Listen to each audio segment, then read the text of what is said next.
강혜신의 오늘의 미국.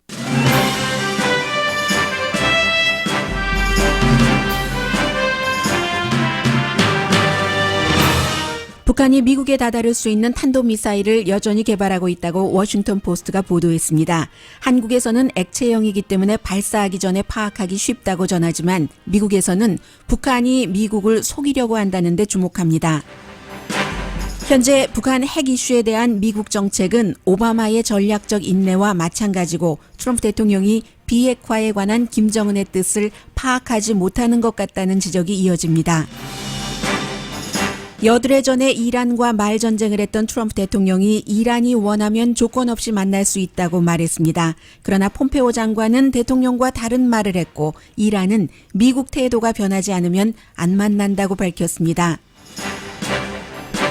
북한은 미국이 핵협상을 파기할 수 있다는 점에서 이란과 미국을 보고 있고 미국에서는 트럼프 대통령이 김정은 위원장과 했던 그대로를 이란에 할 것인지를 걱정스럽게 지켜봅니다. 트럼프 대통령 선거대책본부장이었던 폴 매나포트가 탈세 등 18가지 혐의로 받는 재판이 오늘 시작됩니다. 러시아 선거 개입과 직접 연관이 없는 혐의면서 직접 연관이 있을 수 있습니다. 연방 재무부가 혜택의 90%가 10%의 고소득자에게 돌아가는 세금 감면안을 검토 중이라고 밝혔습니다. 부시 대통령 시절 검토했다가 반대에 부딪혀 거뒀던 이슈입니다. 3D 프린티드 총기 유통을 허락한 것에 대해 워싱턴을 포함한 7개 주가 연방정부를 고소했습니다. 샌프란시스코시는 오늘 플라스틱 스트로우 사용 금지안을 투표합니다. 보바 업계가 큰 걱정입니다. 한국 비치와 수영장 등에서 여름철 몰래카메라로 다른 사람들의 몸을 훔쳐보는 한국의 이상현상을 세계가 전합니다. 세계가 이상하게 쳐다봅니다. 여러분 안녕하십니까? 오늘의 미국 강혜신입니다. 똑같은 뉴스입니다. 워싱턴 포스트가 전한 이 내용에서 사실은 별로 새로울 것은 없고 워싱턴 포스트가 보도를 하고 나서 이제 미국의 정보국의 발표 자료를 통해서 전한 내용입니다. 세 개의 언론이 모두 워싱턴 포스트를 인용을 해서 그러니까 거의 번역을 하는 수준인 겁니다. 그런데 이 번역을 하는 것에서 어떤 나라의 언론은 어떤 부분은 조금 빼고 어떤 부분은 키우고 어떤 부분은 의미 해석을 그 언론사 내지는 국가에서 원하는 형태로 합니다. 그래서 간단하게 말씀드리면 평양 인근의 산음동의 무기 공장에서 이제 액체형 탄도미사일 1개 내지 2개를 북한이 제작 중이다. 역시 그런 것이 미국 언론에서 보도를 하는 것이기 때문에 미국의 동부 지역까지 다다를 수 있는 것이다. 워싱턴 포스트에서 이제 직접 본인이 보도를 한 기자의 음성으로 좀 들어보시겠습니다. 워싱턴 포스트의 조비 워릭 기자입니다. It's where North Korea has made two of their biggest ICBMs, including the one they tested last November that had a range long enough to reach the east coast of the United States. So that's where they're still seeing signs of work. They're seeing construction on at least one, possibly two new. 네, 지금도 싱가포르 회담 이후에도 뭔가 이제 이런 핵 개발을 하고 있다는 얘기입니다. 그러니까 이 부분에 대해서 쭉 전하면서 한국에서는 뭐 다른 많은 내용들이 있지만 핵심만 전해드리겠습니다. 그리고 나머지는 그동안 수없이 오늘의 미국에서 전해드렸었던 내용입니다. 한국에서는 이번 이 탄도미사일이 액체 연료를 바탕으로 한 것이기 때문에 고체와는 달리 연료를 주입하는데 시간이 오래 걸리잖아요. 그래서 이미 발사 단계에서 파악을 할 수 있다. 이 내용도 워싱턴 포스트에서 전문가의 말로 인용을 해서 전했습니다. 이제 이렇게 보도를 하고 있고 그에 비해서 거의 모든 미국 언론이요. 그리고 또 특히 일본이 굉장히 중점적으로 이 내용을 보고 있기 때문에 저펜타임즈를 포함한 일본 언론은 북한이 미국을 속이려고 한다.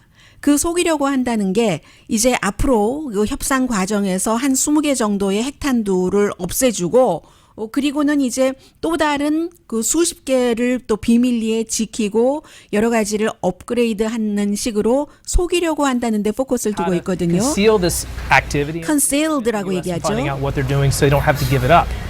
그리고는 국제 사찰단을 받아들이지 않을 것이라는 얘기인 겁니다. 결국은.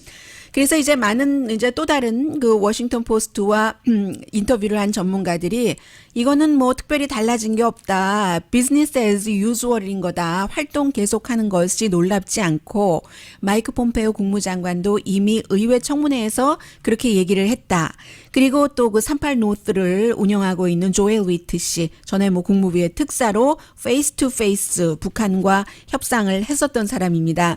이 조엘 위트 씨는 지난 주말부터 계속 이제 좀 뭔가 그 분위기를 누그러뜨리려고 하는 그런 글도 쓰고 하는데 잉크에 싱가포르에서 트럼프 대통령과 김정은 위원장이 서로 사인한 그 잉크가 마르기도 전에 북한이 그런 프로그램을 많이 다 없애고 이럴 것을 기대한다는 것은 너무 기대 수준이 높다. 과거에 구소련 당시에도 우리가 그 미국이 구소련과 핵 협상을 할 때도 양측이 완전하게 끝나기 전까지는 그 핵 개발 같은 것을 계속 해왔었다라고 얘기를 합니다. 이렇게 얘기하는 사람들이 많이 있어요. 그런데 싱가포르 회담에서 김정은 위원장과 트럼프 대통령이 아주 그 모호하게 협의를 했기 때문에 협상을 했기 때문에 북한이 이렇게 할 수 있는 것이다 라고 얘기를 하는 사람들도 많이 있습니다. 트럼프 또 하나는 이제 트럼프 행정부가 이 워싱턴 포스트가 정부와 관련이 없는 관계자들 이렇게 표현을 하면서 한 말인데 트럼프 행정부가 김정은의 의도를 잘못 이해하는 것 같다. 이 김정은 위원장이 비핵화할 뜻이 없는 것이 아닌가. 핵국가로 북한을 인정을 하고 좀 줄이겠다. 몇십 개 줄이겠다. 그리고 뭐 다 보여주지도 않고 원래가 그것이 북한의 목적인데 아직도 파악하지 못하는 것 같다. 이런 얘기까지 실었고요. 그리고 이제 CNN의 그 북한 특파원인 윌 리플리 씨도 좀 비슷한 얘기를 합니다. 북한은 결국은 그 마지막까지 생존 그 수단이기 때문에 만약에 그 협상이 진행이 잘 된다 하더라도 마지막까지 핵무기를 킵할 것이다. 본인의 여러 가지 그 취재력이나 그동안 취재했었던 경험을 바탕으로 얘기를 하는 He's going to 겁니다. keep them working until the very last moment, not to mention the fact that his government believes that nuclear weapons are really the key to his survival and his regime's survival, Poppy. 물론 북한이 해줬다는 것이 많이 있죠. 핵 테스트도 하지 않고 그럼에도 불구하고 미국도 이미 여러 가지 핵 개발을 하고 있는 것을 알고 결국은 이 과정이 마지막에 우리 한다 안 한다를 결정지기 계속 가겠다 안 가겠다를 결정지기 전까지도 오래 걸릴 것이다. Well, the U.S. knows that North Korea is continuing on with its nuclear program. What they're looking at as an encouraging sign is that they haven't launched a missile since November of last year. And, you know, the dismantlement apparently of the Sohae satellite launching site. 네, 그리고 뭐 그런 것은 다 중단했지만 여전히 그 우라늄 농축 같은 것도 하고 있고 지금도 이제 생산하고 있고 업그레이드 하고 있고 그런 부분이요. 그러니까 이제 그 앵커가 물어봤어요. 그럼 북한이 이걸 전략으로 하는 것이냐? 우리 이렇게 대화를 하자고 하면서도 개발하는 것을 이게 자 이제 위성 사진으로 보여진 거잖아요. 보여지게 하고 하는 것도 전략이냐 하니까 당신의 의견을 들어보고 싶다. 왜냐하면 서방 세계 어떤 그 저널리스트보다도 북한을 많이 갖고 북한 관계자와 얘기를 많이 해봤으니까 윌 리플리 당신 생각은 어떠냐라고 물어봤었을 때 이 윌 리플리는 북한이 그 핵을 포기하지 않을 것이라고 얘기를 합니다. Conversation I had with North Korean officials over the last 3.5 years, they said repeatedly they would never give up their nuclear weapons. So frankly, I, like many people who study the Korean Peninsula, were skeptical that the Singapore summit would lead to this rapid denuclearization that some administration officials had publicly stated. 네, 지금 3년 반 동안이나 자기가 핵 문제에 대해서 얘기를 해본 모든 북한의 관계자들이 그때마다 never give up이라고 표현을 했어요. 있었죠. 핵을 포기하지 않는다고 얘기를 하고 그래서 본인은 많은 그 미국의 그 싱가포르 회담 이후에 전문가들이 얘기를 하는 것처럼 이 비핵화라는 그 지금 트럼프 대통령이 다 끝났다. 안심해라. 북한은 우리를 핵으로 위협하지 않는다. 이런 얘기와 북한이 핵을 아주 쉽게 포기하는 그런 것은 굉장히 현실적이지 않다로 결론을 내렸습니다. 그리고 이제 정치계에서도 많이 얘기를 하죠. 이 캘리포니아가 지역구인 그 테드 리우 의원 같은 경우도 오늘 아침에 그 트위터 보니까 트럼프 대통령은 그 합동 군사 훈련까지도 다 그 포기하고 있는데 북한이 뭔가를 그 중지하고 하기는 하지만 어떠한 의미 있는 핵과 관련된 포기는 하지 않고 있다. 이런 얘기를 하고 있고요. 로이터 통신도 이제 그 워싱턴 포스트와 마찬가지 내용을 쭉 그 보도를 하면서 북한의 핵 능력이 과연 어디까지인지도 잘 모르겠다라고 얘기를 합니다. 그리고 그 보수적인 재단이라는 것을 먼저 말씀드리고요. 브루스 클링어 전에 그 CIA에서 일했습니다. 북한이 비핵화한다는 것을 당신은 믿을 수 있겠는가? 그 부분에 대해서 어느 국가가 이제 그 군사력을 포기한다, 파기한다 하는 것을 믿으려면은 확인이 없이는 그런 협상을 할 수가 없다는 거죠. Verification first 그리고 Agreement가 있어야지 되는데 싱가포르 회담에서는 Verification이 없었고 Verification을 한다 만다 이런 얘기도 없고 다만 그 세 번째에 북한도 한반도의 비핵화를 하도록 노력을 다하겠다. 이렇게 그 모호한 것이 있기 때문에 그래서 북한이 핵 개발을 하는 것이 이게 어떤 그 선언, 그 정상회담에서 그 합의된 것의 위반이라고도 볼 수 없는 딜레마를 얘기를 합니다. But right now, since we don't really have much of an agreement, it's perhaps not a violation of the Singapore summit, but we can't verify anything. So what North Korea needs to do to convince us that it is willing to denuclearize. 그런 상황에서 우리가 지금 베리파이 할 수 있는 방법이 없으니까 제대로 핵 협상이 이루어지려면 북한이 그 최소한 그리고 아주 결정적인 거죠. 핵이 얼만큼이나 어디 있고 하는 리스트를 내놔야지 된다는 겁니다. 원래 순서대로 하자면은 이런 리스트 같은 것을 언제 어떻게 주겠다는 것을 다 실무팀에서 확인을 하고 다짐을 하고 싱가포르에 가서 만났어야지 되는 게 정상이죠. 그래서 그 준비가 없었고 또 경험이 없었는데 너무 빨리 그 성과를 내다보면서 회담을 서둘렀다는 것이 지금 몇 개월이 지나면서 이렇게 드러나고 있는 거고요. 또 하나는 이 마이크 폼페오 국무장관이 이제 프로그레스 그 과정이 진척이 있다 하는 이런 얘기를 의회에서도 했는데 결국은 지금 오늘 현재의 트럼프 대통령의 북한에 대한 그 대북 정책 자체는 오바마의 전략적 인내와 같다라고 결론을 짓니다. Basically, it seems like it's adopted the Obama administration's policy of strategic patience.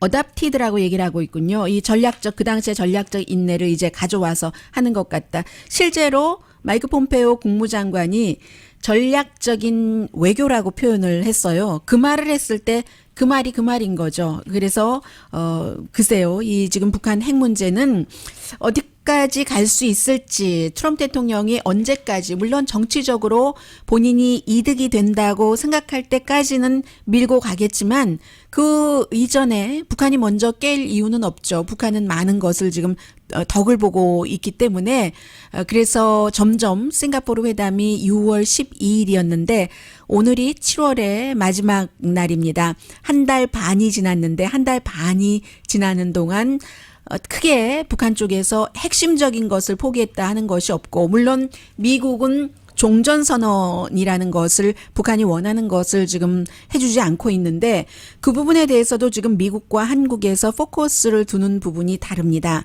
한국에서는 북한만 하라고 하지 말고 미국에서도 해줘야지 된다. 왜 먼저 하겠다고 하더니 종전선언을 그렇게 미루느냐 하면서 그 이후로 이제 중국을 얘기를 하잖아요.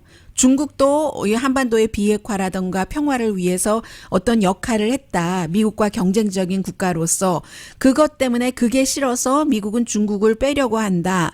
이렇게 얘기를 한국에서는 좋게 해석을 합니다.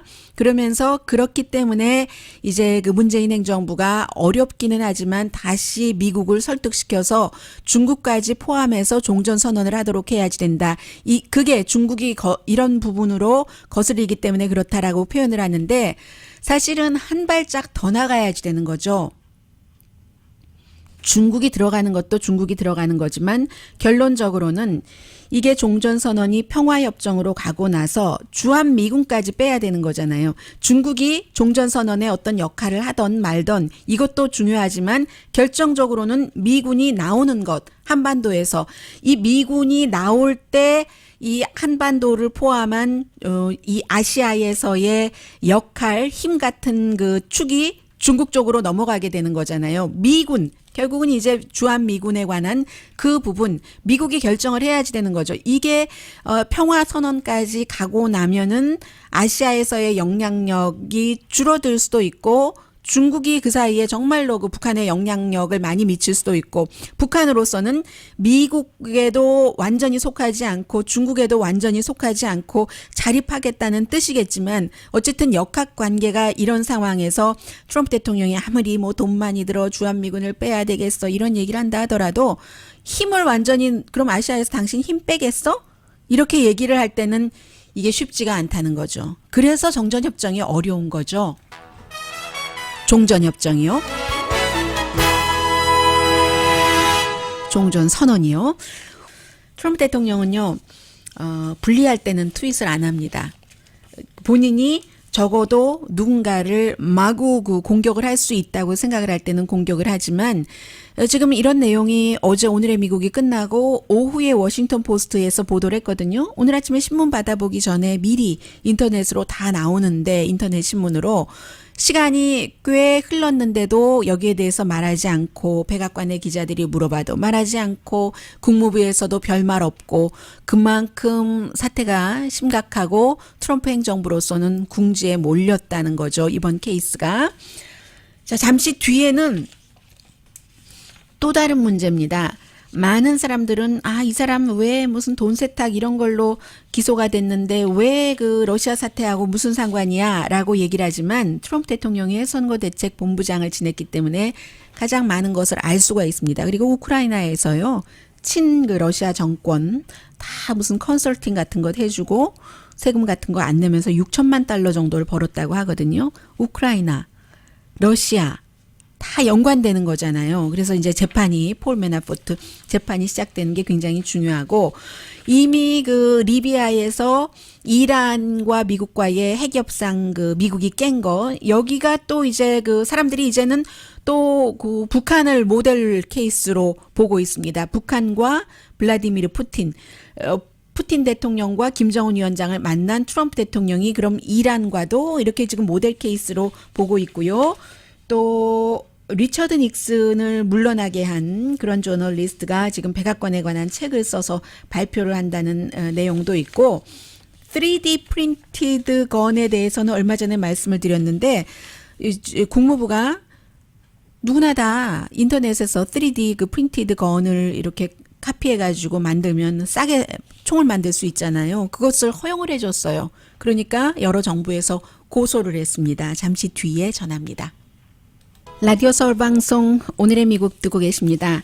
이 유럽에서도 반이민이 굉장히 강하고 특히 이제 뭐 이태리 같은 경우는 이민자 잘 안 받아들이려고 하죠. 새로운 그 총리가 어제 백악관에 와서 대통령과 같이 그 기자회견을 했는데 어제 뉴스 컨퍼런스 보니까 많은 그 기자들은 대통령이 개인 변호사요. 마이크 코엔이 뭐 여러 가지 뭐 오디오 테이프도 내놓고 등등 정보를 내놓는 것에 대해서 물어보고 싶어 했는데 두 사람에게만 그 질문을 받았어요. 이태리에서 온 두 사람, 미국 기자 두 사람.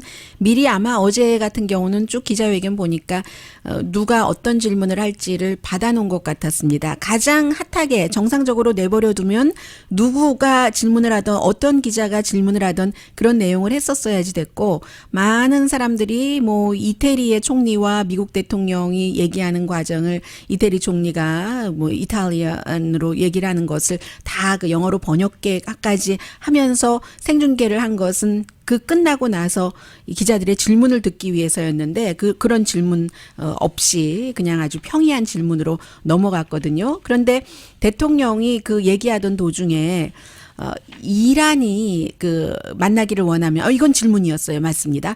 이란이 만나기를 원한다면 나는 언제든지 조건 없이 만나겠다.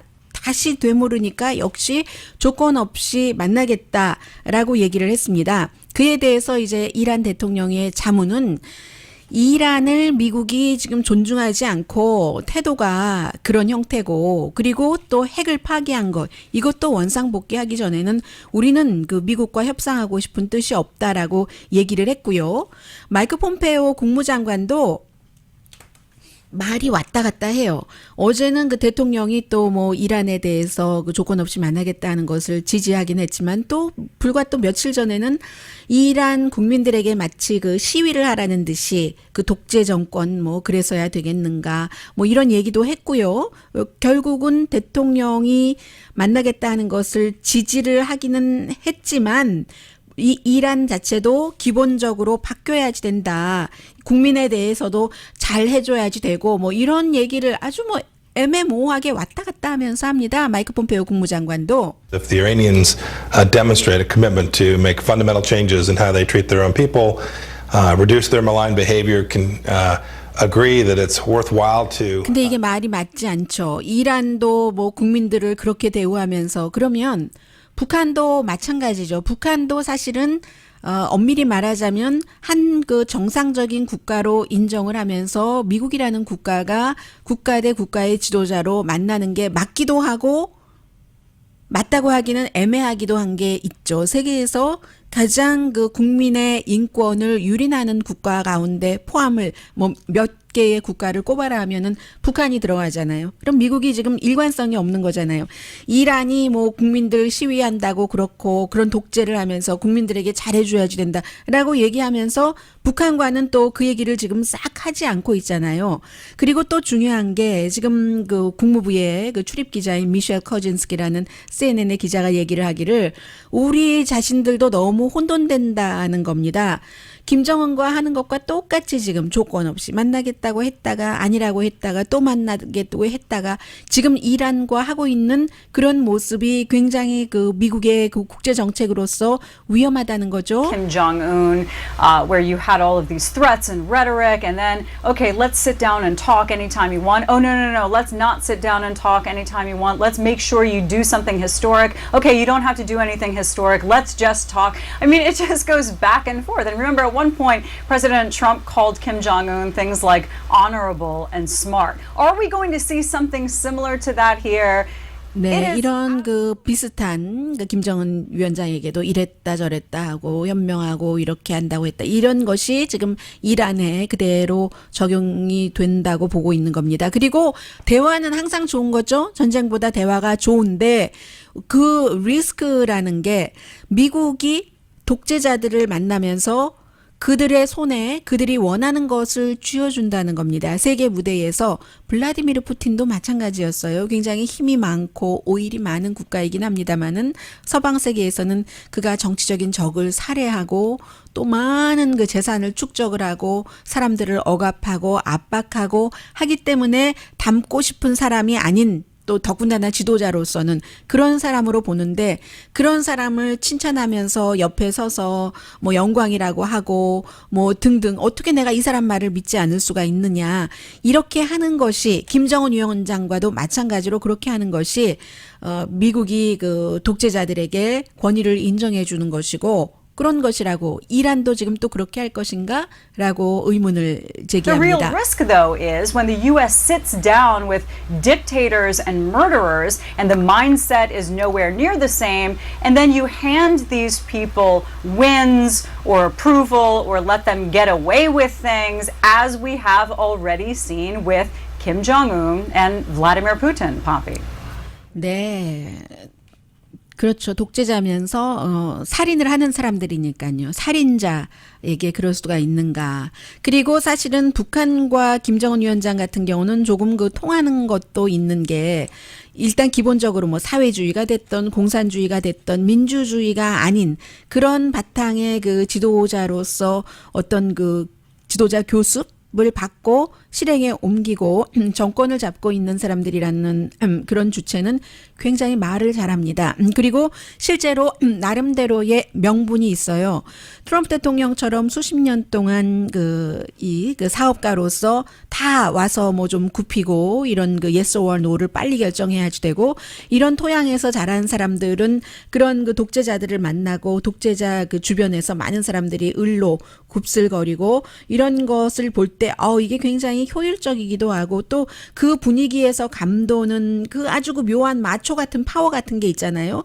이런 것을 좋아할 수 있죠. 그래서 트럼프 대통령이 좋아하는 터키 대통령, 필리핀 대통령, 지금 뭐 그 이탈리아의 총리도 뭐 문제가 많습니다. 푸틴, 김정은 다 이제 비슷하고 서로 의견이 다른 것을 얼굴 대놓고 얘기하고 논리적으로 반박을 하고 그리고 손해를 보더라도 무엇이 옳은가를 굉장히 그 가치를 두고 중요하게 생각하는 서방 세계 지도자들과 맞지 않는데 자꾸만 이제 이런 식으로 그 일관성 없이 협상도 하다가 한다고 하다가 만다고 하다가 이게 그 미국이 아주 애매한 위치에 돼 있다는 것을 많은 사람들이 지적을 하면서 북한 모델을 얘기를 많이 하고 있고요. 그리고 폴 매나포트 선거대책본부장 오래 못했어요. 바로 그 본인이 이렇게 기소되는 이런 문제 때문에 탈세, 돈 세탁 등 18개 혐의. 우크라이나의 친러시아 정치인에게 그 정치에 아주 그쪽 정치에 개입을 많이 했어요. 뭐 자문도 해주고 당선되게도 하고 등등 그런 일을 해서 돈을 뭐 6천만 달러 그 이상을 받았는데 돈을 받았으면 로비스트로 등록도 안 하고 일을 했고 그러니까 자연스럽게 이제 그 세금도 내지 않았고 페이퍼 컴퍼니 같은 거 만들어서 뭐 옷이랑 이런 거 산 것 보니까 굉장히 화려한 생활을 했었던 사람이잖아요. 재판이 3주일입니다. 유죄가 확정되면은 뭐 종신형을 받는다는 사람도 있고 7년에서 12년 감옥에 간다는 사람도 있고 증인이 지금 뭐 30몇 명이 딱 준비가 돼 있어요. 근데 무엇보다도 서류는 거짓말을 하지 않잖아요. 다큐멘트는. 그만큼 이제 자신이 있다는 건데 어떤 형태로든 본인은 무죄를 주장하지만 유죄가 된다는 건데 이때 많은 트럼프 대통령 그 지지자들이 얘기를 합니다. 그런데 러시아의 대선 개입과 상관이 없잖아. 왜 특별검사가 이 사람을 기소를 했어야지 돼? 그게 수사하는 과정입니다. 특별검사에 수사하는 거에는 한계가 없어서 그 알칸소 전 주지사 시절일 때 부동산 뭐 몇십만 달러 투자했다는 화이트워터 스캔들에서 그가 올해 뒤에 대통령이 되고 나서 모니카 루윈스키 스캔들로 탄핵 재판을 하는 이런 것까지 연결되는 게 특별검사가 처음에는 케네스 스타가 화이트워터로 시작해서 모니카 루윈스키로 끝났습니다. 그게 특별검사의 성격이에요. 한국에서도 마찬가지잖아요. 드루킹이 어떻게 시작돼서 지금 어떻게 중간에 와 있어요. 그러니까 다시 처음으로 돌아가자고 하는 건데 특별검사 같은 게 이런 식으로 원래 이루어지는 거고 폴 매나포트라는 사람은 대통령을 그 전부터 알았었고 선거대책본부장을 몇 개월 동안 했었기 때문에 그리고 트럼프 타워에서 트럼프 대통령 아들 사위와 함께 러시아 크렘린과 아주 연관이 있는 러시아의 변호사를 만났었던 사람이잖아요. 많은 것을 알고 있을 것이라는 거죠. 여기서 뭐가 나올지 모르는 겁니다. 간단히 얘기해서 평생을 그런 감옥에서 살래? 아니면 유죄를 인정하고 그 정상을 참작해서 우리에게 수사에 관련되는 도움을 주고 프리바겐 할래? 이거죠, 결국은. 이것 때문에 지금 주목받고 있는 것이고요. 밥 우드워드 같은 경우는 지금 사이먼 앤 뭐죠? 뭐 기억이 안 나요. 아무튼 출판사에서 Fear라는 빨간색으로 빨간색도 아니에요. 빨간색으로 애매모호하게 희끄무리한 게 아니라 벌거스름하게 두려움 이렇게 써 있는 트럼프 대통령 얼굴이 그려져 있는 Trump in the White House, 화이트하우스의 트럼프 대통령 하는 책을 내는데 이 사람이 워터게이트 사건으로 닉슨을 사임하게 한 사람이고 지금 워싱턴 포스트 나이 많아요. 부편집장으로 그 일도 하고 있고 해서 날짜도요. 9월 11일을 선택을 했어요. 가장 지금까지 그 트럼프 대통령이 되고 나서 나온 책 가운데서는 정확하고 뭔가를 그 관통하는 것이 될 것이다. 이게 그 발행인의 얘긴데요. 9월 11일 벌써부터 뭐 탑 뉴스는 정해졌어요. 그 전에 몇 주일 상관에 그런 게 있고 오늘 그 LA 타임스 보니까 어피니언란에 실린 것 보니까 그 조나 골드버그라는 사람이 어쩌면 이번 선거에서는 러시아가 민주당을 도울지도 모른다 이런 얘기를 썼어요. 이게 지난 며칠 전에 트럼프 대통령이 한 얘기잖아요. 트럼프 대통령이 러시아에 너무 강한 터프한 정책을 쓰기 때문에 러시아가 이번 선거에서 민주당을 도울 것이다. 누가 들으면 좀 이해가 잘 되지 않는 그런 얘기이기도 합니다만은 이 칼럼니스트가 뭐라고 얘기를 하냐면 트럼프 대통령이 말한 건 아니지. 트럼프 대통령이 러시아에게 터프하지는 않지. 다만 그 당시에 트럼프 대통령이 그 당선되도록 그걸 원했다. 이건 헬싱키 회담 그 선거 헬싱키 회담 공동 기자회견에서 저는 가장 하이라이트 가운데 하나가 그 부분이었다고 생각을 하는데 그게 바로 이 블라디미르 푸틴이 미국 대선에 개입했다는 것을 시인하는 것으로 그와 비슷한 인정하는 발언이었죠. 원했다. 관계 개선을 하기를 원한다고 하니까 그런 부분이었잖아요. 그런데 그랬던 러시아도 블라디미르 푸틴도 트럼프 대통령이 대통령 될 것을 예상하지는 못했습니다. 다만 클린턴이 대통령이 될 것으로 예상을 하고 클린턴 시대에 러시아의 인권이라든가 여러 가지를 압박할 것을 생각하니까 너무 싫고 그래서 클린턴 대통령 시대가 시작되기 전에 그 정권을 데미지부터 시작을 해야 되겠다. 미국 정치를 완전히 분열시켜서 그게 이제 그 러시아의 원래의 더 큰 목적. 저 더 큰 목적은 트럼프를 왜 당선시키고 싶었느냐. 미국 정치를 미국 사람과 미국 민주주의를 막 깨고 싶어서 그랬다는 거잖아요. 그래서 이번에는 미국 정치 분열이 목적이라면 정말로 민주당이 하원에서 다수당이 되면 그럼 정말로 더 혼란해지겠죠. 지금까지 이렇게 오다가 당연히 트럼프 대통령 여러 가지 이유로 탄핵을 한다고 할 테고 결국은 러시아는 지금 미국의 정치 환경이 보다 더 비정상적으로 되기를 원한다. 뭐 그런 내용의 칼럼이었습니다. 3D 프린트 잠시 뒤에 말씀드리겠습니다. 부자들은 참 좋겠어요. 아주 큰 부자들은. 세금 감면을 그렇게 했는데도 또 부자들만을 위해서 그 전체 돈의 3분의 2는 탑 0.1%라고 하던가요? 그 정도 사람들에게 간다고 하는데 돈도 어마어마하게 많은 양입니다. 그런 것을 의회 통과 없이 세금 감면하는 것을 지금 연방 재무부에서 검토하고 있거든요.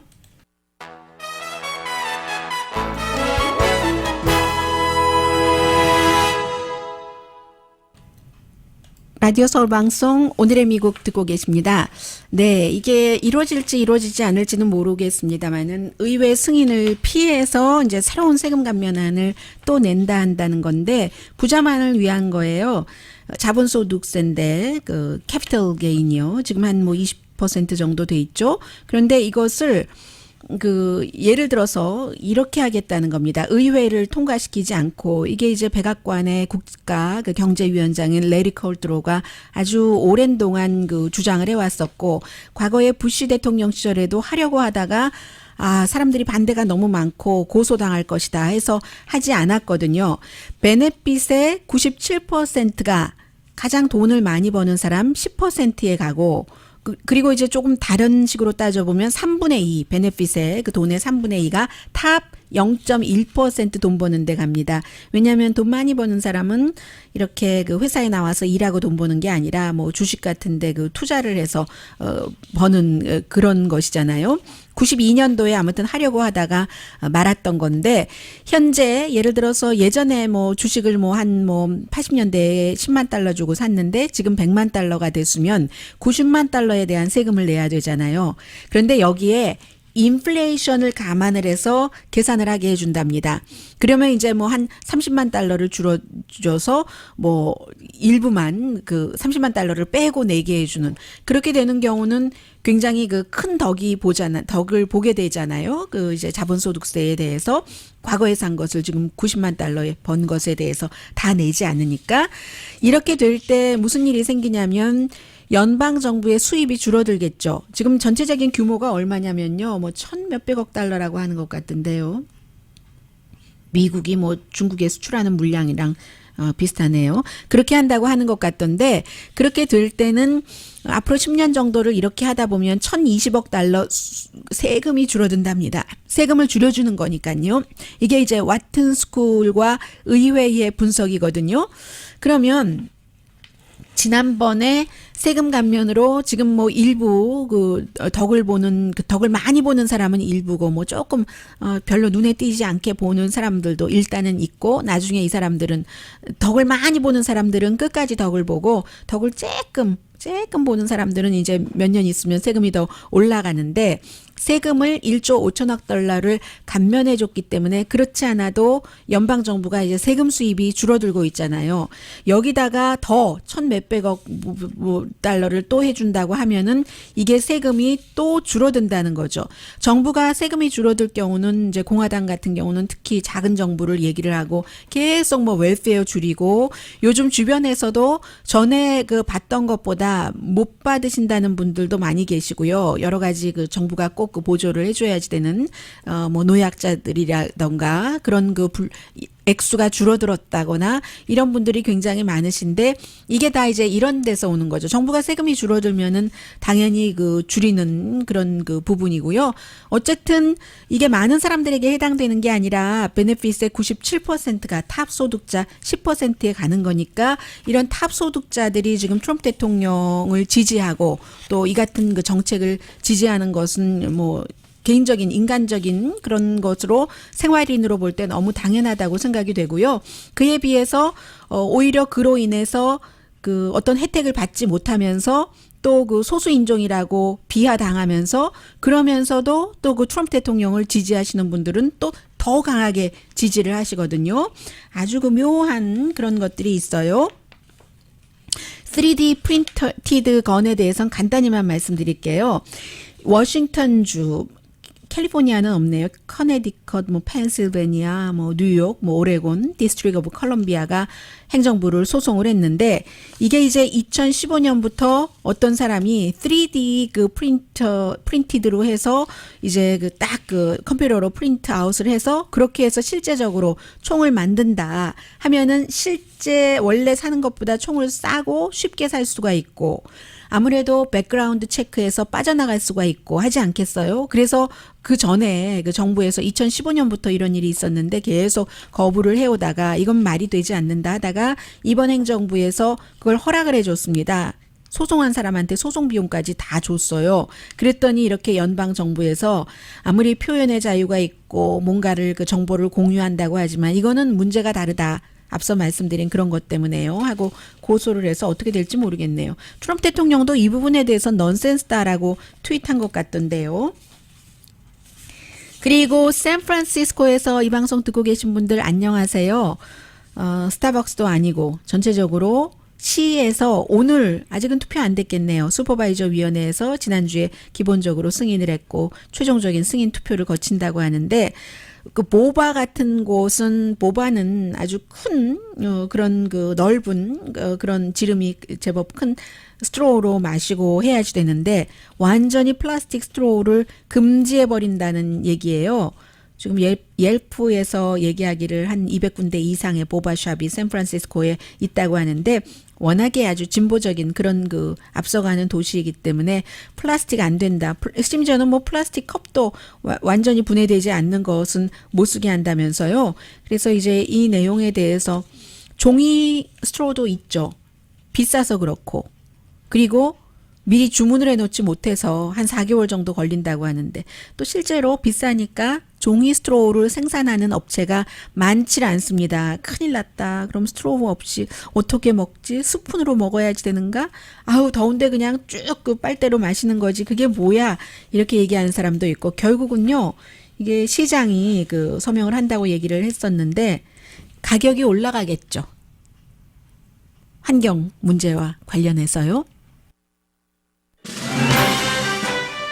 워싱턴 포스트, 뭐 BBC 방송 전부 보도하는데요. 또 창원이네요. 경남 노회찬 의원 지역구네요.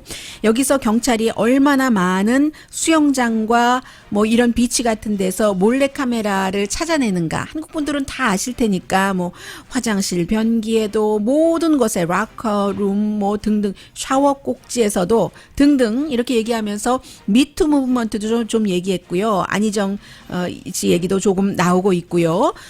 절대로 이런 일이 있어서는 안 된다. 한국 여성들의 거부감 같은 것도 나오고 있고 교육이 필요하다 등등의 여러 가지 얘기를 하면서 뭐 감옥에도 갈 수 있고 벌금도 물 수 있지만 그리고 원래 가해자가 80%가 여성이고 피해자가 가해자가 95%가 남자고 피해자가 80%가 여자라는 얘긴데요. 저는 이 내용 보면서 한국의 걸그룹의 그 퍼포먼스는 어떠세요? 미국에서도 스트립쇼에서나 볼 수 있는 그런 퍼포먼스를 표현의 자유니까 어쩌다가는 할 수 있지만 모든 사람들이 똑같이 그렇게 하는 사회잖아요.